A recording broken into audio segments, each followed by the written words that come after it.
Hello friends, स्वागत है आपका हमारे यूट्यूब चैनल द मॉन्ट क्लासेस में। दोस्तों, मैं हूं नदीम अख्तर और आज आप लोगों के लिए लेकर आए हैं। दोस्तों, ऑब्जेक्टिव का क्वेश्चन है, एनसीईआरटी बेस्ड पे है और हिंदी में ही है। तो दोस्तों, अभी तक तो आप हमारे वीडियो को, हमारे वॉइस को सुन रहे थे, लेकिन मैं कोशिश कर रहा हूं कि मैं आपके सामने फेस टू फेस आऊं और मैं आपको उन सारी चीज़ों के बारे में जानकारी दूं जो कि आपको दोस्तों चाहिए, जो 10th के बच्चों को इम्पोर्टेंट है। अब बात आती है दोस्तों कि आज की जो मैं टॉपिक लेकर आया हूं तो वो कौन सा है। तो दोस्तों, आज की टॉपिक है साम्यवाद और समाजवाद में क्या डिफरेंट है और रूस की क्रांति। तो ये दो चीज़ों पे आज, दो पॉइंट पे आज हम लोग बात करने वाले हैं। तो दोस्तों, यदि आप हमारे वीडियो पे पहली बार आए हैं तो हमारे वीडियो को लाइक एंड सब्सक्राइब जरूर करें।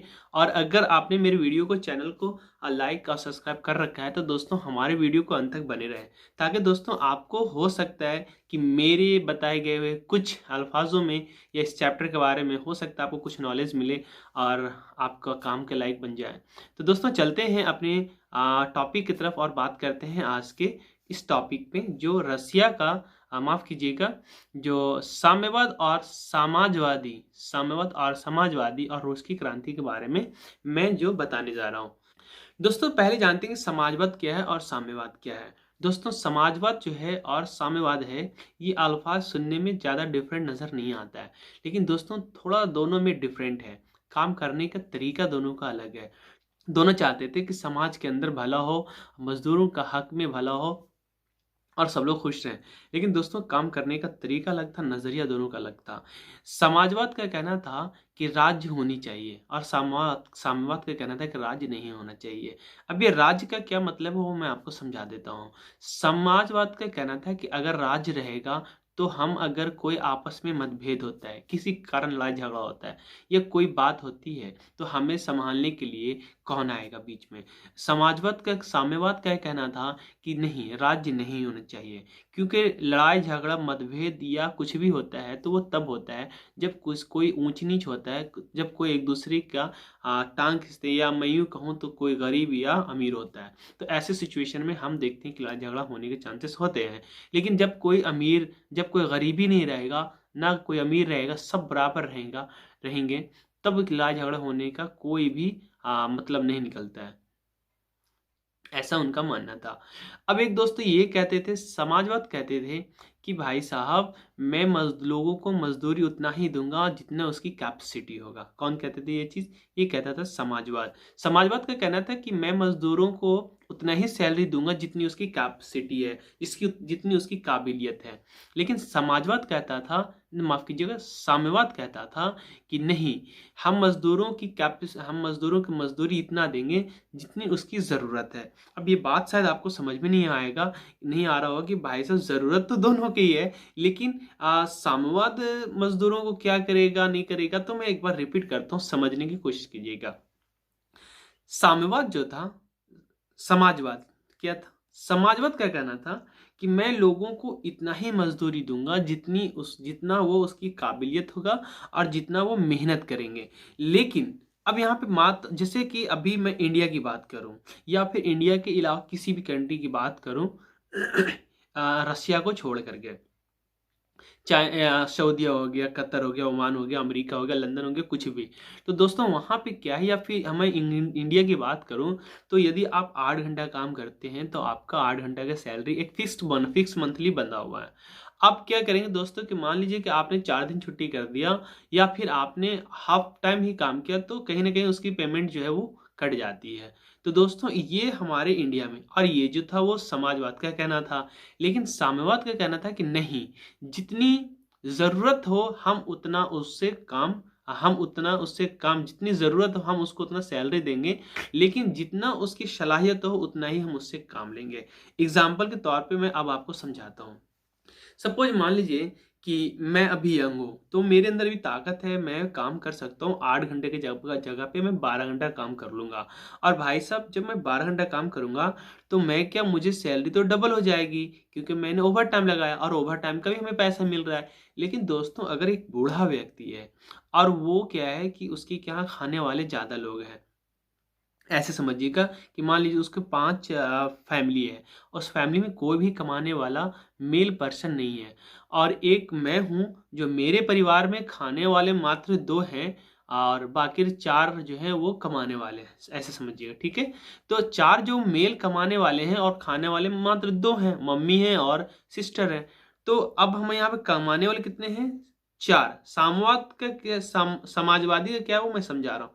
तो 4 जो है मेरे क्या है कमाने वाले हैं। ये 400 रुपये रोज कमा के हम लाएंगे और बस सब मिलके खा लेंगे और उसमें से 200 रुपये बचा भी लेंगे। और मैं ओवर टाइम अगर करता हूँ, ये मेरे भाई लोग ओवर टाइम करते हैं, तो उसको एक्स्ट्रा पैसा हो जाएगा, क्योंकि अभी हमें शक्ति है, ताकत है और हमें पैसे की ज़्यादा ज़रूरत है, तो मैं ज़्यादा काम कर लूँगा। तो मैं जितना करूँगा उतना मेरे को पैसा मिल जाएगा। लेकिन साम्यवाद का कहना था कि नहीं, ऐसा नहीं होनी चाहिए, क्योंकि अगर ऐसा आप करेंगे तो हमेशा जो है गरीब लोग जो है या जिसके पास कमाने वाला नहीं है, वो गरीब का गरीब ही रह जाएगा, उसको भला नहीं हो पाएगा। तो उन्होंने क्या किया, साम्यवाद ने कहा, अपनी स्टेटमेंट दिया कि कोई भी मजदूर यदि उसकी काबिलियत ज़्यादा नहीं है, वो कमज़ोर है, वो बूढ़ा व्यक्ति है, जिसके खाने वाले 5 हैं, कोई मेल कमाने वाला नहीं है। अब वो बूढ़ा व्यक्ति 8 घंटा से ज़्यादा तो काम कर ही नहीं सकता है। 8 घंटा भी भाई साहब बहुत रेट करके काम करेंगे वो। तो अब उसके क्या खाने वाले कितना, 5 आदमी है और कमाने वाला कितना है, 1 आदमी है। अब जब 5 आदमी खाने वाला और कमाने वाला 1, वो भी बूढ़ा व्यक्ति, तो भाई साहब पैसे की ज़्यादा ज़रूरत किसको है? ये 5 ये बूढ़े व्यक्ति की ज़्यादा ज़रूरत है। और मेरे क्या, अगर मैं कहूँ तो मैं तो 4 हूँ कमाने वाला और खाने वाले मात्र 2 हैं। तो भाई साहब हम 4 कमा के आ रहे हैं 400 रुपया, वो बूढ़ा व्यक्ति दिन भर में कमा रहा है 100 रुपया, है ना। हमसे ओवर टाइम लगा के मैं 4 से 8 बना दे रहा हूँ और वो बूढ़ा व्यक्ति से काम नहीं हो पा रहा है। तो दोस्तों उसकी क्या क्या है, ज़रूरत ज़्यादा है। तो साम्यवाद का कहना था कि अगर उस बूढ़े व्यक्ति की पैसे की ज़्यादा ज़रूरत है, उसके घर का खर्चा देख करके जितनी उसकी ज़रूरत है, मैं उतना ही उसको पैसा दूंगा। और अगर मेरे घर में कमाने वाला ज़्यादा है, खाने वाला कम है, तो दोस्तों मेरे को पैसा जो है वो कम देगा। तो दोस्तों ये चीज़ अगर आपसे कोई कहा जाए कि भाई साहब आपके घर में कमाने वाले 5 लोग हैं और खाने वाला तो कोई है ही नहीं, तो क्या आप क्या कहेंगे? कमेंट्स बॉक्स में मुझे टाइप करके बताएं। तो ये था दोनों में डिफरेंट। अब दोस्तों एक क्या कहना था, राज होनी चाहिए, दूसरा कहना था राज नहीं होनी चाहिए। इन सारी चीज़ों पे लड़ाई झगड़ा चलता रहा। साम्यवाद का कहना था कि भाई साहब इक्वालिटी लाओ, समाज में समानता लाओ। समाजवाद का भी कहना था कि भाई साहब हम भी समाज में इक्वालिटी लाना चाहते हैं, समानता लाना चाहते हैं। लेकिन दोनों का नज़रिया अलग अलग था। खैर, समाजवाद का दोस्तों जन्म जो हुआ वो इंग्लैंड से शुरू हुई और इसका सबसे पहला इस्तेमाल जो है दोस्तों वो इंग्लैंड में किया गया था। साम्यवाद का दोस्तों जर्मनी में किया गया और ये जो थे कार्ल मार्क्स ने किया था। अब दोस्तों बात करते हैं कार्ल मार्क्स के बारे में। कार्ल मार्क्स कौन था? तो कार्ल मार्क्स दोस्तों जर्मनी के रहने वाले थे। 1818 में इनका जन्म हुआ था और 1883 में इनकी मौत हो गया था। दोस्तों ये एक ऐसा व्यक्ति थे जिसने इन्होंने एक बुक लॉन्च किया था, एक बुक को प्रकाशित किया था जिसका नाम था दास कैपिटल। दोस्तों समाजवादियों को बाइबल कहा जाता है। इस बुक को क्या कहा जाता है? इस बुक को समाजवादियों को बाइबल कहा जाता है। 1843 में दोस्तों कार्ल मार्क्स ने अपने बचपन के फ्रेंड्स जेनी से शादी कर ली और 1848 में माफ़ कीजिए 1844 में वो फ्रांस चले गए। फ्रांस में जाने के बाद उनकी एक मुलाकात हुआ एक दोस्त से जिसका नाम था फ्रेडरिक एंगल्स। फ्रेडरिक एंगल किसके सहायता से वे लोगों ने वहाँ पे एक कम्युनिस्ट मैनिफेस्टो और अगर मैं यूँ कहूँ तो साम्यवादी घोषणा पत्र का स्थापना किया, यानी प्रकाशित किया। 1867 में दोस्तों इन्होंने दास कैपिटल बुक का प्रकाशित कर दिया। दास कैपिटल बुक इतना परफेक्ट बुक था कि भाई साहब इनको समाजवादियों का, यानी यूँ कहूँ तो हाँ, समाजवादियों की बाइबल कहा जाने लगा। दोस्तों कार्ल मार्क्स ने कहा था कि श्रमिकों को अपनी बेड़ियों के अलावा कुछ भी नहीं खोना है, उन्हें विश्वास पर विजय प्राप्त करनी है तो दुनिया के श्रमिक एक हो जाओ। अब ये दुनिया के श्रमिकों को एक करने के लिए दोस्तों कार्ल मार्क्स ने क्या किया कि हर जगह जगह पे अपनी एक संगठन बनाने लगा, लोगों को प्रचार प्रसार करने लगा। दोस्तों वक्त आया कि इनकी कई सारे जगह जगह देशों में दोस्तों इसके कमेटी बन गई। जैसे मैं कहूँ दोस्तों, जर्मनी में सोशल डेमोक्रेटिक पार्टी, ब्रिटेन में लेबर पार्टी, फ्रांस में सोशलिस्ट पार्टी और रूस में रूसी सोशलिस्ट डेमोक्रेटिक वर्कर्स पार्टी की स्थापना किया। दोस्तों इन सबको इकट्ठा करने के लिए इन्होंने क्या किया, इंटरनेशनल जो है वो एक मीटिंग रखी, एक बैठक रखा, जिसको दोस्तों कहा गया प्रथम इंटरनेशनल की बैठक कब हुई थी? तो दोस्तों 1864 में इसको किया गया था और ये लंदन के अंदर हुआ था। 1864 में जो बैठक हुई लंदन के अंदर प्रथम इंटरनेशनल की बैठक में, तो इसमें दोस्तों सभी मजदूरों को बुलाया गया था और कहा गया था कि तुम्हें अपने हक की खातिर लड़ना होगा। तुम्हारे सिवा कोई भी तुम्हारे युद्ध नहीं लड़ेगा। तुम अगर चाहते हो कि आज़ाद हो जाओ, तुम चाहते हो कि अपनी ज़ंजीरों को तोड़ें, तो दोस्तों तुम्हें अपनी ज़ंजीर खुद तोड़नी पड़ेगी। तुम्हें अपनी लड़ाई खुद लड़ने पड़ेगा, कोई दूसरा तुम्हारा लड़ाई नहीं लड़ेगा। ये कहना था कार्ल मार्क्स का और इसीलिए इन्होंने प्रथम इंटरनेशनल की बैठक को बुलाया भी था। वक्त गुजरता चला गया दोस्तों, इनकी मौत हो गई 1883 में। इन्होंने एक और स्टेटमेंट दिया था कि अधिकारों के बिना कर्तव्य नहीं और कर्तव्य के बिना अधिकार नहीं। समझिएगा, अधिकार के बिना कर्तव्य नहीं और कर्तव्य के बिना अधिकार नहीं। मतलब दोस्तों अधिकार, अगर तुम अपने अधिकार को, तुम्हारा जो अधिकार है, आपका जो अधिकार है, उस पे दोस्तों आपको लड़ना होगा। अगर तुम अपने अधिकार के खातिर नहीं लड़ते हो तो तुम्हारा कोई मतलब ही नहीं रह जाता है, यानी तुम्हारा कोई कर्तव्य ही नहीं रह जाता है। और अगर तुम कर्तव्य चाहते हो, तुम अगर कुछ चाहते हो कि मैं कुछ करके दिखाऊं, तो तुम्हें अपने अधिकार की खातिर लड़ना होगा। तो ये कार्ल मार्क्स का स्टेटमेंट था और उन्होंने किया था। दोस्तों उसके बाद आता है कि सेकंड इंटरनेशनल यानी सेकंड द्वितीय इंटरनेशनल की बैठक कब हुई थी? तो दोस्तों 1889 में 1889 में दोस्तों इसकी बैठक हुई थी। इसमें भी दोस्तों इंटरनेशनल पूरे विश्व के लोगों को बुलाया गया था और मीटिंग रखी गई थी और वहाँ पे सबको लगभग में दोस्तों वहाँ पे 400 प्रतिनिधियों ने भाग लिया था, पूरे विश्व के लोगों ने। इस मीटिंग में दोस्तों एक खास बात रखी गई थी जो आज हम सभी लोग और सभी मजदूर लोग मनाते हैं, यानी 1 मई के दिन छुट्टी का दिन, यानी मजदूर दिवस मनाया जाएगा। मजदूरों के नाम एक दिन छुट्टी का दिवस डे जो है वो सेलिब्रेट किया जाएगा। इस चीज़ को चर्चा किया गया था, बात रखा गया था।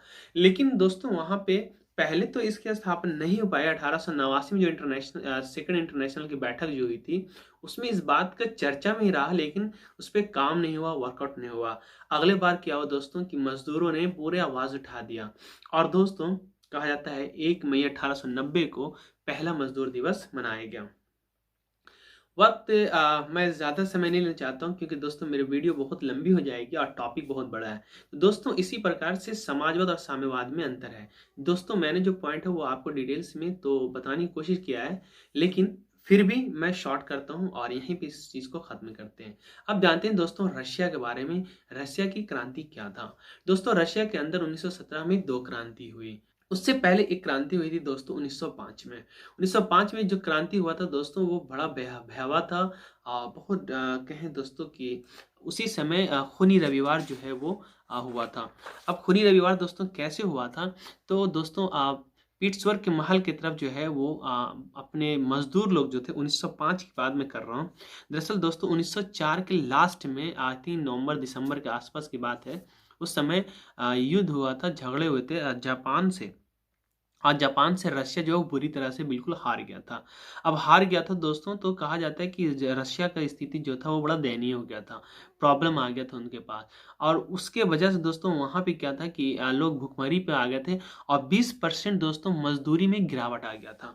अगर दोस्तों मान लीजिए कि मेरी मजदूरी 100 रुपये है और मेरी मजदूरी, एक मजदूर की मजदूरी 100 रुपये है दिन भर का, और उसमें 20% की गिरावट आ जाए यानी 80 रुपये में अगर काम करना पड़े तो उसके हालात क्या होगा।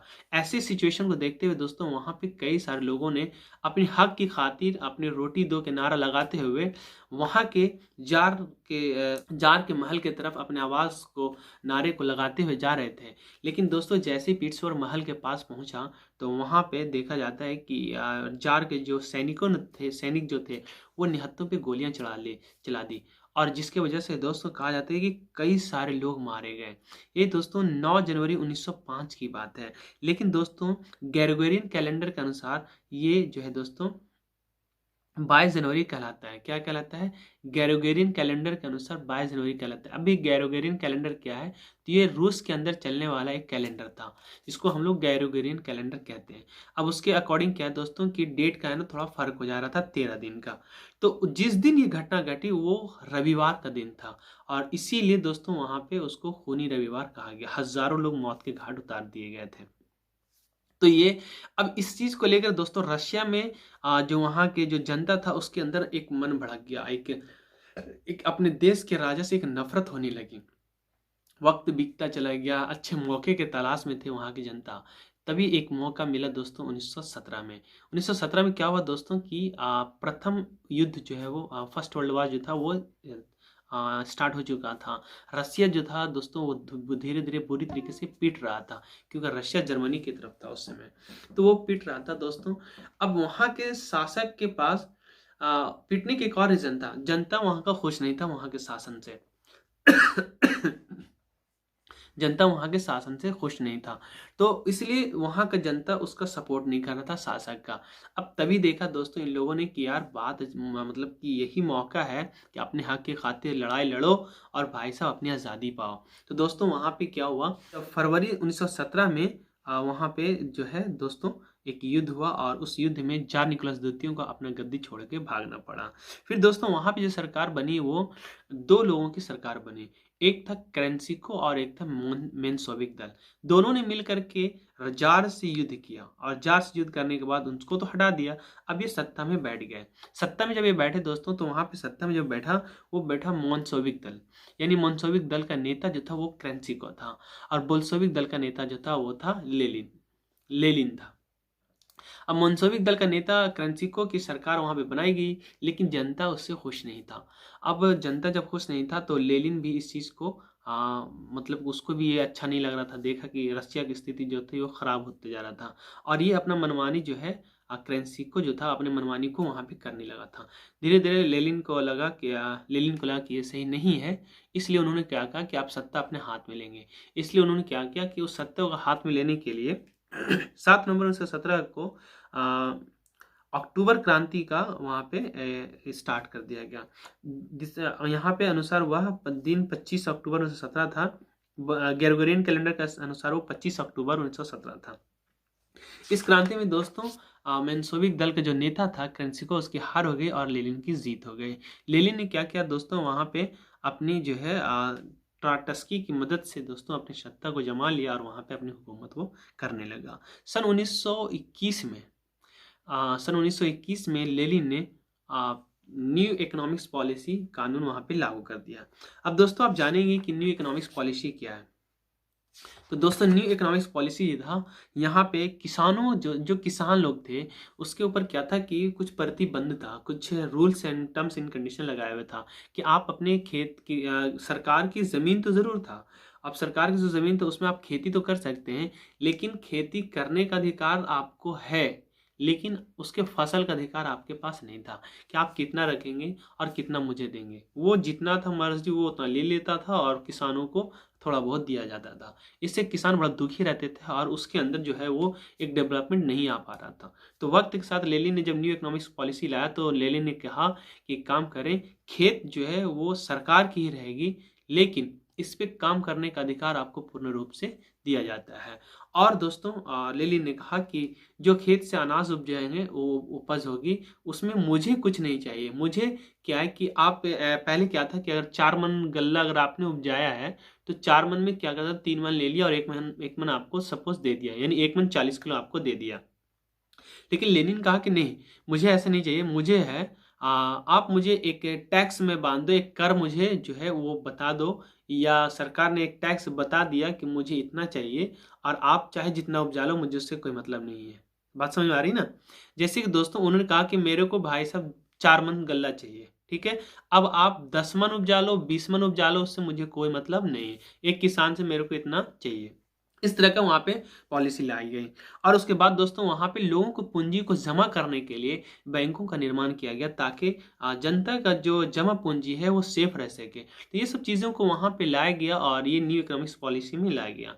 अब दोस्तों कहा जाता है कि न्यू इकोनॉमिक्स पॉलिसी, दोस्तों यहाँ पे एक चीज़ और है कि लेनिन का जन्म क्या था। तो दोस्तों लेनिन का जन्म जो था वो 22 अप्रैल 1870 में उसका जन्म हुआ था, है ना, सिम्रास नामक गाँव में। ठीक है, और 1824 में इसकी मृत्यु हो गई थी। तो दोस्तों ये था आपको छोटा सा मैंने बताने की कोशिश किया न्यू इकोनॉमिक्स पॉलिसी के बारे में। अब उसके बाद दोस्तों 1824 में जब इसकी मौत हो जाती है लेनिन साहब का, तो फिर वहाँ पे एक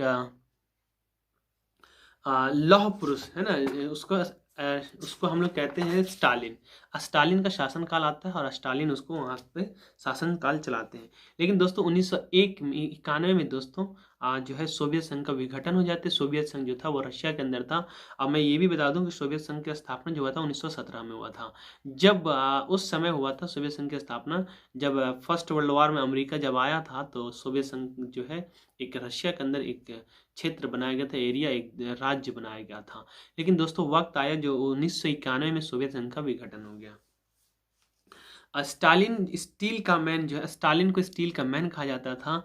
ये कम्युनिस्ट पार्टी का बंदा था। लेनिन भी कम्युनिस्ट पार्टी का था और वो नक्शे कदम पे चलने वाले थे कार्ल मार्क्स का, यानी साम्यवाद का जनक, माफ कीजिएगा साम्यवाद का चाहने वाले थे, साम्यवाद के मानने वाले थे। इसलिए उन्होंने दोस्तों जब उसकी शासन आए तो उन्होंने क्या किया, साम्यवाद शासन वहां पे लागू कर दिया। और जब साम्यवाद शासन लागू किया तो वहां पे इक्वल कर दिया गया, ना कोई बड़ा ना कोई अमीर। बड़ों के पैसे छीन करके, उनके पैसे अकाउंट से ले करके दोस्तों वो गरीबों में बांट दिया गया। कहा गया तुम्हें जितनी की जरूरत है उतना ही तुम रखो, बाकी तुम अपने पैसे, तुम्हें रखने का कोई अधिकार नहीं है, तुमने गरीबों को खून चूस के रखा है। ऐसा लेनिन का मानना था। और उन्होंने दोस्तों वो सारे पैसे को क्या किया, गरीबों में बंटवा दिया। इसके लिए दोस्तों कहा जाता है कि लेनिन के ऊपर हमला करने का साजिश रचा गया। लेकिन अफसोस या फिर कहें कि लेनिन की खुशकिस्मती दोस्तों कि वो बच गया। और जब वो बचा तो दोस्तों उनको पता चल गया कि किन लोगों ने मेरे खिलाफ साजिश किया था। जिन लोगों ने साजिश किया था दोस्तों, उसको क्या किया कि उसको मरवाने के लिए इन्होंने, लेनिन ने उसको मरवाने के लिए दोस्तों चेका नामक पुलिस दस्ता का गठन कर दिया।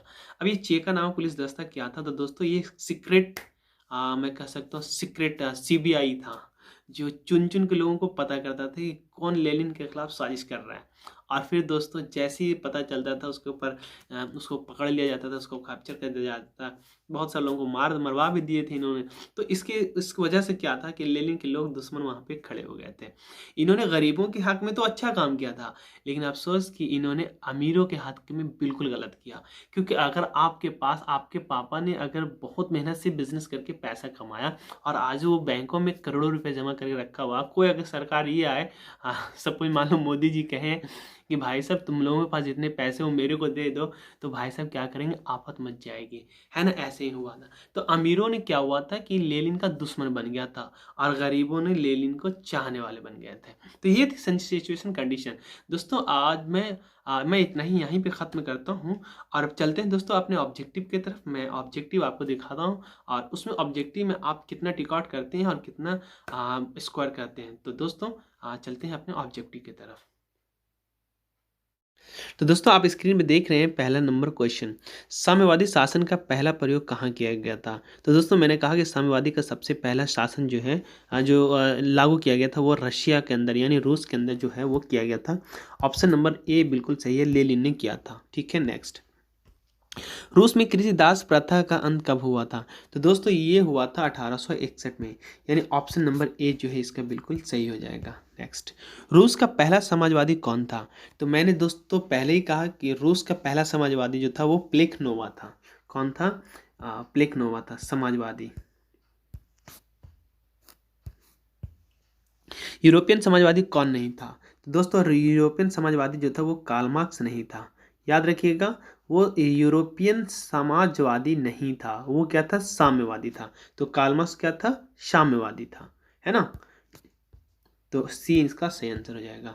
रूस में जार का अर्थ क्या होता है, ये मैंने आपको बताया कि जार का मतलब कोई बर्तन वगैरह नहीं होता है, ऐसा ना समझे, बर्तन होता है। रूस में जार का मतलब होता है रूस का सम्राट। ऑप्शन नंबर डी बिल्कुल सही है। दास कैपिटल पुस्तक किसने लिखा था। तो दोस्तों मैंने बताया था कार्ल मार्क्स ने। तो इसका सही आंसर जो हो जाएगा वो बिल्कुल ए सही है।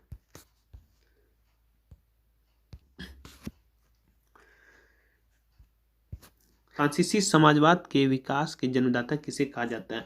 फूरिया को, कार्ल मार्क्स को या सेंट साइमन को। जो हो जाएगा वो सेंट साइमन हो जाएगा। काम के अधिकार को संवैधानिक रूप सबसे पहले कहाँ मिला। तो दोस्तों इसको दिया गया था सोवियत संघ में, यानी ऑप्शन नंबर ए जो है बिल्कुल सही हो जाएगा। वॉर एंड पीस किसकी रचना है। तो दोस्तों ये एक पुस्तक है, इसको जो है वो टॉलस्टॉय ने किया था। बी इसका सही आंसर है। अप्रैल थीसिस किसने लिखा था? तो ये भी क्या है दोस्तों, एक अप्रैल थीसिस जो था वो लिखा था लेनिन ने। बोल्शेविक क्रांति कब हुआ था? फरवरी में 1917 में, मार्च 1917 में, या नवंबर 1917 में? तो दोस्तों ग्रेगोरियन कैलेंडर के अकॉर्डिंग जो था वो हुआ था अक्टूबर में, और वैसे जो हुआ था ये 1917 में यानी नवंबर में हुआ था। तो ये इसका सही आंसर है। ब्रेस्टो-लिटोवस की संधि किन दो देशों के बीच हुई थी? जी हाँ दोस्तों, ब्रेस्टो-लिटोवस की संधि जो था वो सर्वप्रथम लेनिन ने जर्मनी के साथ युद्ध बंद करने के लिए किया था, क्योंकि 1918 में उसने जर्मनी के साथ ब्रेस्टो-लिटोवस की संधि किया था, क्योंकि दोस्तों वहाँ पे फर्स्ट वर्ल्ड वॉर का युद्ध चल रहा था, तो जिसकी वजह से लेनिन को मजबूरन ये काम करना पड़ा था। वहाँ की जनता बल्कि इसके खिलाफ था, लेकिन लेनिन को लगा कि अगर हम ये संधि नहीं करते हैं तो हमारे सिविलियन जो हैं वो ज़्यादा हद तक के मारे जाएंगे। तो इस डर से, या जो बोले, उन्होंने इस अपने लिए समर्थन दे करके इस युद्ध को रोकने के लिए ब्रेस्ट लिटोवस्क की संधि किया था 1918 में। तो किसके बीच? जर्मनी और रूस के बीच। कार्ल मार्क्स का जन्म कहाँ हुआ था? तो कार्ल मार्क्स का जन्म जो हुआ था वो जर्मनी में हुआ था। लेनिन कहाँ का रहने वाला था? तो लेनिन जो था वो रहने वाला था रशिया का यानी रूस का। तो कार्ल मार्क्स कहाँ का रहने वाला था? जर्मनी का। बी ऑप्शन इसका सही हो जाएगा। प्रथम इंटरनेशनल की बैठक कहाँ हुई थी? ये मैंने बताया आपको, लंदन में हुआ था। तो इसका ऑप्शन नंबर डी बिल्कुल सही है। प्रथम इंटरनेशनल की स्थापना किस वर्ष हुई थी? तो दोस्तों ये जो है आपको मैंने बताया था कि 1864 में हुआ था या 1867 में। आई होप कि आपको बच्चों को याद होगा कि ये दोस्तों 1864 में हुआ था। इसका बिल्कुल सही आंसर है। नेक्स्ट, चेका क्या था? जी हाँ दोस्तों, मैंने बताया आपको कि चेका जो था लेनिन को मारने के लिए साजिश किया गया था, जिससे बचने के लिए दोस्तों लेनिन ने पुलिस की टुकड़ी बनाई थी जिसको चेका कहा जाता था। तो दोस्तों ये सेना की टुकड़ी थी, पुलिस दस्ता था, पादरी वर्ग था या श्रमिक वर्ग था? तो दोस्तों ये पुलिस दस्ता था। तो बी इसका सही आंसर हो जाएगा। लेनिन की मृत्यु कब हुई थी? तो 1924 में। डी इसका सही आंसर है। कार्ल मार्क्स का जन्म किस वर्ष हुआ था? तो 1818 में हुआ था। ये मैंने आपको पहले ही बता दिया था। बी इसका सही आंसर है। साम्यवादी घोषणा पत्र के लेखक थे? तो साम्यवादी घोषणा पत्र या कहें कम्युनिस्ट मैनिफेस्टो का जो है 1848 में कब हुआ था दोस्तों? 1848 में। किसने किया था दोस्तों? तो समाजवाद के जनक किसे बोलते हैं? कार्ल मार्क्स को। तो कार्ल मार्क्स ने किया था, यानी इसका ऑप्शन नंबर जो है दोस्तों क्या लिखा? टॉल्स्टॉय, कार्ल मार्क्स, यानी डी इसका सही आंसर है। कोल खोज की योजना किसने आरंभ किया था? तो कोल खोज की स्थापना जो है दोस्तों वो स्टालिन ने किया था, यानी ऑप्शन नंबर बी इसका सही हो जाएगा। 1917 की रूसी क्रांति के समय किस जार का शासन था? जी हाँ, कौन सा जार जो था वो छोड़ के चला गया था? तो जार निकोलस द्वितीय, यानी निकोलस द्वितीय इसका सही आंसर हो जाएगा डी। नई आर्थिक नीति कब लागू किया गया था? तो 1921 में, यानी ए इसका सही आंसर हो जाएगा। दास कैपिटल की रचना किसने किया था? कार्ल मार्क्स ने, टॉल्स्टॉय ने, दोस्तोयेव्स्की ने, एंजेल्स ने? तो दोस्तों इसका भी आंसर जो है बिल्कुल डी इसका सही आंसर है। नेक्स्ट, केमिंटन की स्थापना का उद्देश्य क्या था? जी हाँ दोस्तों, केमिंटन क्या था मैं समझा देता हूँ।